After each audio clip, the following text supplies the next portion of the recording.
j'espère que vous allez très bien. Aujourd'hui je vous retrouve dans cette nouvelle vidéo qui va servir de présentation de la nouvelle collection mais en même temps de backstage pour vous montrer toutes les étapes, donc de l'idée en passant par la réalisation jusqu'à la mise en ligne et la communication qu'il y a autour de tout ça. Donc voilà, je vous laisse avec la suite et bon visionnage.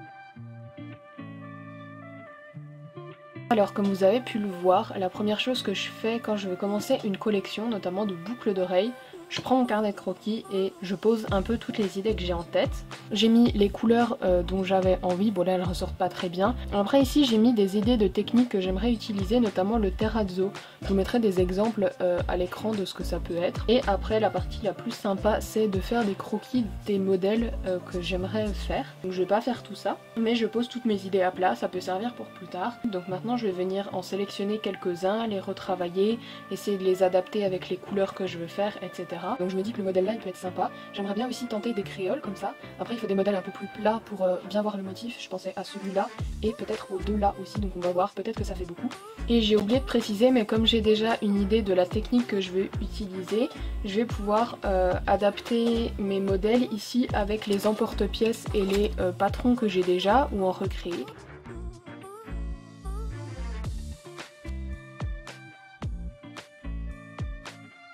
Alors au final je pense que je vais essayer de faire le modèle là, celui-là et celui que je vous parlais au début, celui-là, et je vais tenter de faire celui-là aussi. J'ai trouvé cette forme là pour faire celui-là dans mes patrons que j'avais déjà, donc j'ai juste redécalqué ici pour l'avoir en plus rigide. J'ai fait la forme ici, donc qui peut servir aussi pour faire le modèle là. Ici, donc ça c'est juste des demi-cercles, donc je fais avec deux tailles d'emporte-pièces.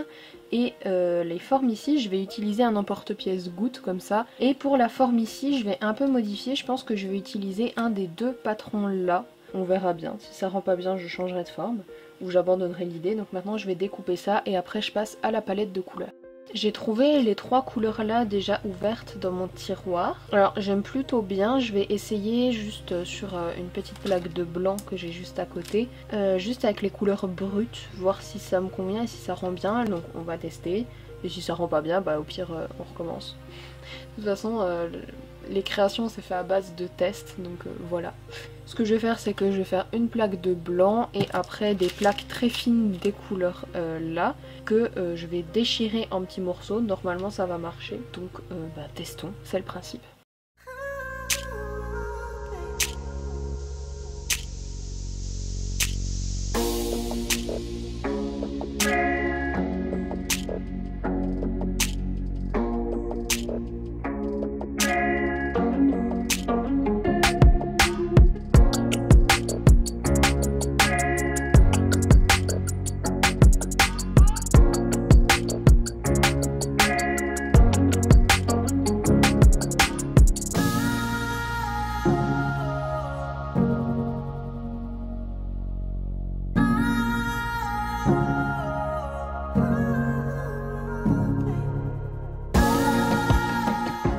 Alors je pense que vous voyez à peu près bien le résultat juste ici.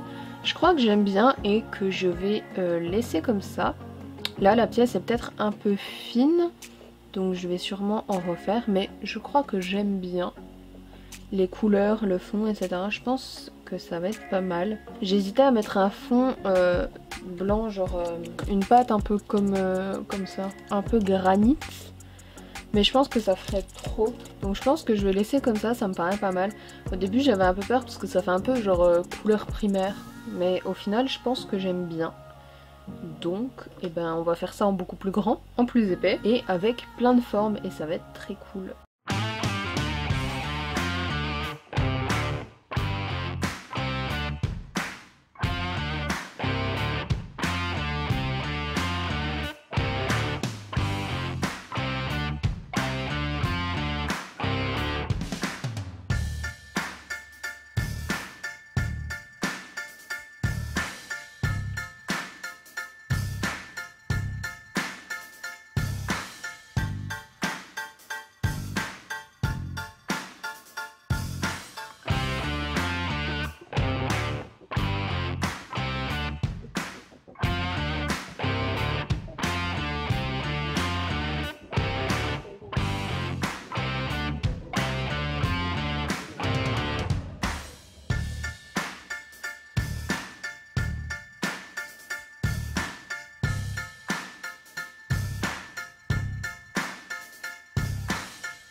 Donc voilà, ma plaque de motif est terminée, j'adore le résultat, c'est très coloré.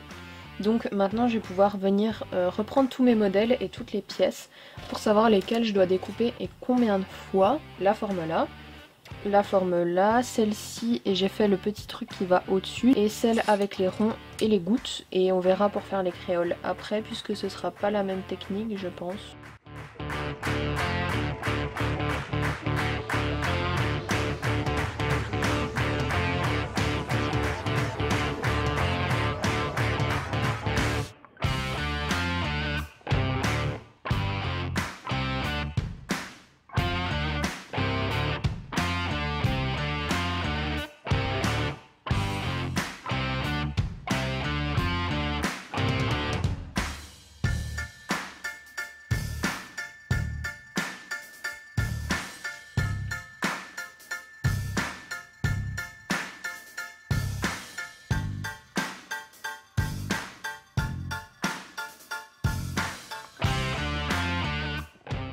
Alors on se retrouve un petit peu plus tard parce que ma carte était pleine, donc voilà, je vais vous montrer ce qui s'est passé entre temps. Déjà j'ai fini les espèces de créoles comme ça, donc je sais pas si ça rendra bien, on verra. Ensuite donc j'ai la paire de boucles d'oreilles là qui va avec les deux petits carrés ici. J'ai les deux formes là, ça c'était le test.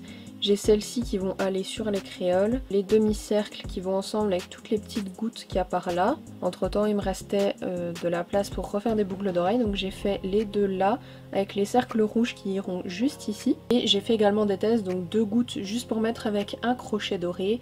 Et celle-ci, donc on aura le rectangle qui sera où il y aura le support de puce et une goutte qui pendra en dessous, donc c'est juste voilà, des petites paires de boucles d'oreilles pour finir la pâte. Ça va partir bientôt en cuisson, donc pas maintenant, je vais attendre de remplir encore un peu la plaque. La dernière étape avant la cuisson justement c'est de ranger tout ça, puisque à chaque fois j'en fous partout, donc il y en a bien évidemment aussi en dessous. Donc voilà, petite étape de rangement. Alors maintenant l'étape suivante après cuisson c'est déjà le ponçage à la main. Donc je vais venir poncer toutes les surfaces qui sont plates, donc en l'occurrence toutes les pièces ici vont être poncées recto verso pour avoir un très beau fini. Celle-ci où il y a un relief je vais poncer que le dos et celle-là vous voyez bien que c'est pas possible de les poncer. Voilà mon petit atelier, donc c'est un vieux chiffon avec un petit bol d'eau froide et j'utilise 3 grains différents, donc c'est du papier à poncer que j'utilise sous l'eau, donc un papier à 600, 800 et 1000 pour avoir un fini bien lisse avec les derniers et je vous montrerai les étapes suivantes après.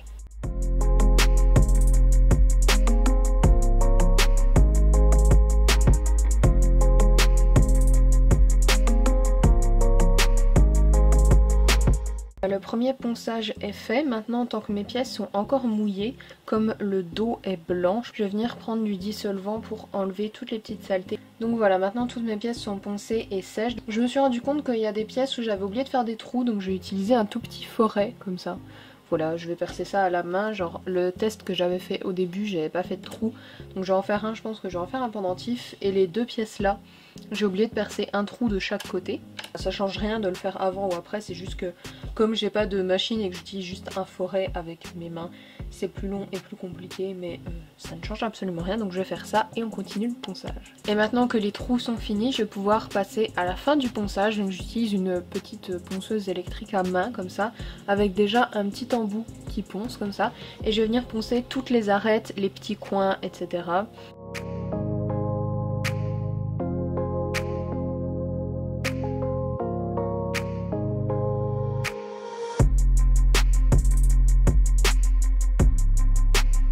Donc voilà, le ponçage est terminé, c'était l'étape la plus longue. Maintenant je vais nettoyer tout ça parce que vous voyez pas, parce que c'est de la poussière blanche. Mais il y en a partout sur la ponceuse, partout sur moi, partout sur le bureau, partout sur les pièces. Donc je nettoie ça et on va pouvoir passer à l'étape suivante. Donc maintenant ce que je vais faire c'est que je vais polir toutes les surfaces lisses de mes pièces. Comme ça elles vont retrouver leur couleur et elles seront encore plus lisses qu'avant. Donc j'utilise la même petite ponceuse avec un embout comme ceci. J'ai aucune idée de comment ça s'appelle, mais c'est un truc avec des fibres.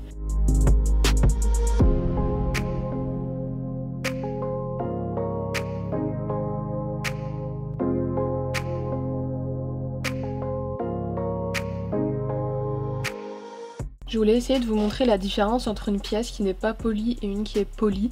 Je pense que vous voyez déjà la différence de brillance.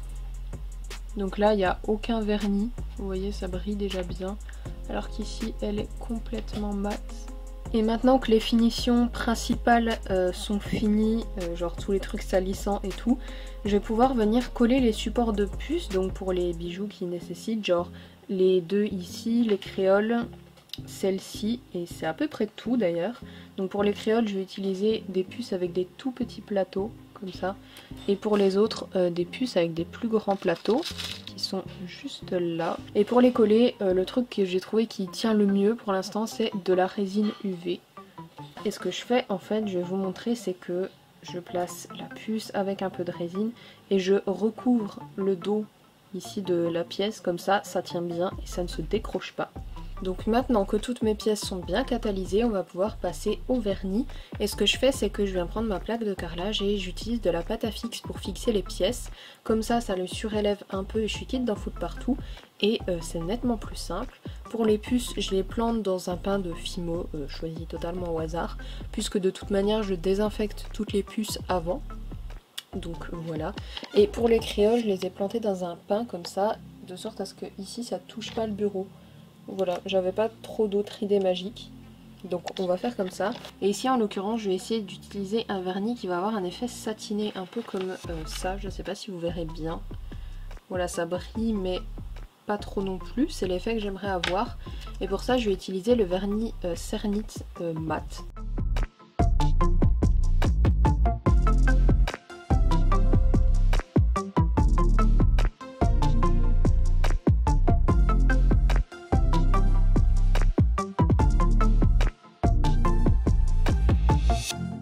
Donc voilà, toutes mes pièces sont sèches. Je vous ai pas précisé mais j'ai mis une couche sur le dos et 2 couches sur le devant. Et je suis plutôt contente parce que ça donne le résultat que je voulais, c'est entre mat et satiné. Alors je vais essayer de vous montrer ça. Vous voyez, c'est quand même plutôt mat mais en même temps un peu brillant, donc satiné. Et maintenant on va pouvoir passer au montage. Je vous le préciserai pas tout au long mais les apprêts venaient de Créafirm. Malheureusement le site a fermé. Donc voilà à peu près tous les apprêts que je vais utiliser. Bien sûr j'utilise des pinces pour ouvrir, fermer les anneaux, etc. Pour les anneaux, ici je vais utiliser du doré. Ce sera soit 5 ou 6 mm. Des poussoirs pour les boucles d'oreilles. Je vais aussi utiliser des crochets comme ça américains. Il me semble que ça s'appelle comme ça, doré. Et je vais utiliser 2 supports de puce, donc des argentés avec des plateaux 6 mm, comme ça, très classique. Et des comme ça, je sais pas si vous verrez bien, avec une genre de petite boule en haut et un anneau.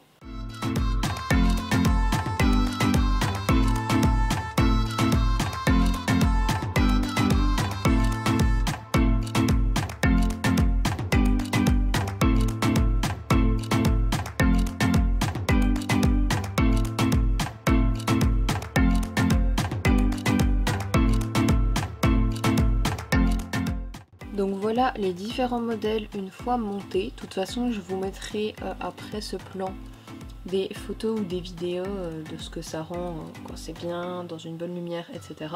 Mais maintenant la collection en elle-même est terminée, les bijoux sont créés, mais il reste toute la partie communication, donc j'ai fait une petite liste. Je pense qu'il manque certaines choses, mais là tout de suite ça me vient pas. Donc déjà pour Etsy, donc pour la boutique, j'ai des photos classiques à faire, des photos portées, et aussi des petits plans, donc vite fait avec des petites vidéos d'une quinzaine de secondes à monter. Donc ça c'est juste pour Etsy. Ensuite il faut que je fasse des photos pour Insta, donc pour faire des posts classiques, peut-être un ou deux, peut-être pas non plus beaucoup.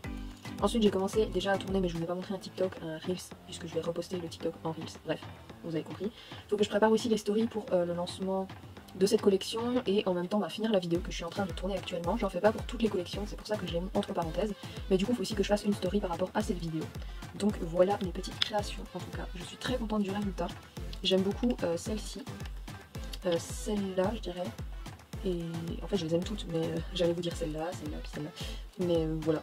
On va maintenant passer à la partie communication, donc sachez juste que tout ne se fait pas en quelques jours, ça s'étend sur bien plus longtemps. Genre là on est fin juillet, je pense que ça sera fait fin août, puisqu'entre temps je travaille, bref peu importe. Donc voilà, on se retrouve pour certainement les photos.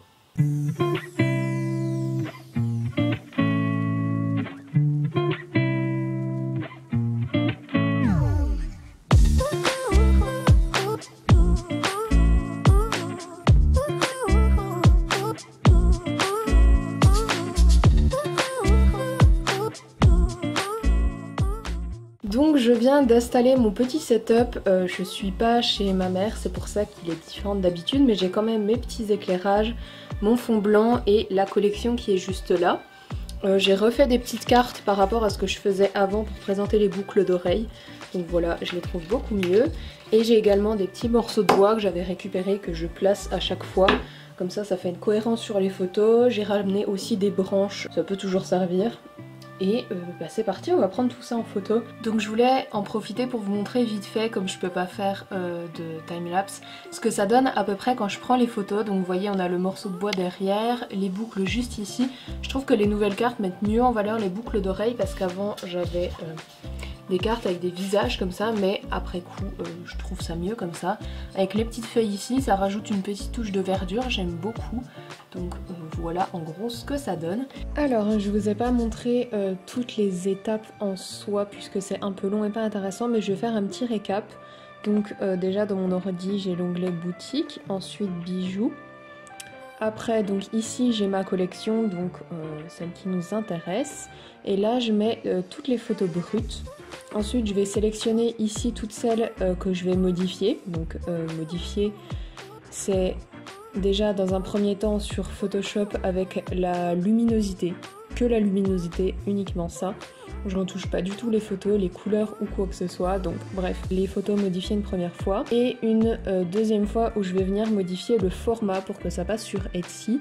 J'ai rajouté entre temps également les photos portées et les vidéos. Donc les vidéos, c'est des vidéos qui sont assez courtes. Je vais vous en montrer une pour que vous ayez un exemple. C'est assez court et sans son, c'est juste pour présenter le produit et ça aide au référencement. Donc voilà, je mets le détail puis après la collection globale. Donc voilà, des petites vidéos très courtes qui demandent presque aucun montage. Et une fois que j'ai tous mes éléments, je vais pouvoir passer sur Etsy. Donc si je remonte, pour créer une fiche produit, en gros on remplit toutes les catégories, donc les photos. Donc au début ici j'ai les différents détails. Comme vous pouvez le voir, ici j'ai mis 2 photos portées, une photo où il y a une règle pour voir à peu près et la photo de la collection. Ici c'est l'aperçu, donc ce que ça donnera la première photo. Ici la vidéo, la fameuse, le titre, après différentes catégories, je ne vais pas tout vous détailler, c'est pas très intéressant. Ici on a la description qui est assez longue mais comme ça je peux bien tout détailler, les dimensions, les matières, l'envoi. Que c'est fait à la main en France, etc. On a des tags aussi et les matières, le prix, quantité, variation et frais de port tout en bas. Je peux également mettre la traduction mais ça me prendrait un temps fou donc pour l'instant je le fais pas. Si un jour je suis déter, éventuellement. Après, il n'y a plus qu'à enregistrer. Je les poste pas directement, je les enregistre. Donc ici j'en ai déjà fait quelques-unes. Il me semble qu'il y a la collection au complet, si je ne dis pas de bêtises. Donc voilà, en gros les fiches sont prêtes et après j'aurai plus qu'à les mettre en ligne. Donc je pense que la vidéo va s'arrêter ici. J'ai pas précisé mais tout au long je fais un peu de com sur les réseaux. Donc j'ai fait notamment de TikTok, de Reels. J'en ai pour quand la collection va sortir, donc j'essaierai de vous mettre des petits extraits juste après. Et de temps en temps je tease en story principalement sur Insta, voilà. Et il y aura également la vidéo que vous êtes en train de regarder qui sort en même temps que la collection si tout se passe bien. Donc voilà, ça fait pas mal de choses à gérer autour d'une collection. J'espère que la vidéo vous aura plu. Si c'est le cas, n'hésitez pas à liker et à vous abonner, ça me ferait très plaisir. Et n'hésitez pas à aller voir la collection sur ma boutique d'ailleurs. Le lien est dans la barre d'infos comme à chaque fois. Vous pouvez aller voir aussi les TikTok ou les Reels sur Instagram, ça me ferait très plaisir. Et on se retrouve bientôt dans une nouvelle vidéo. Bye!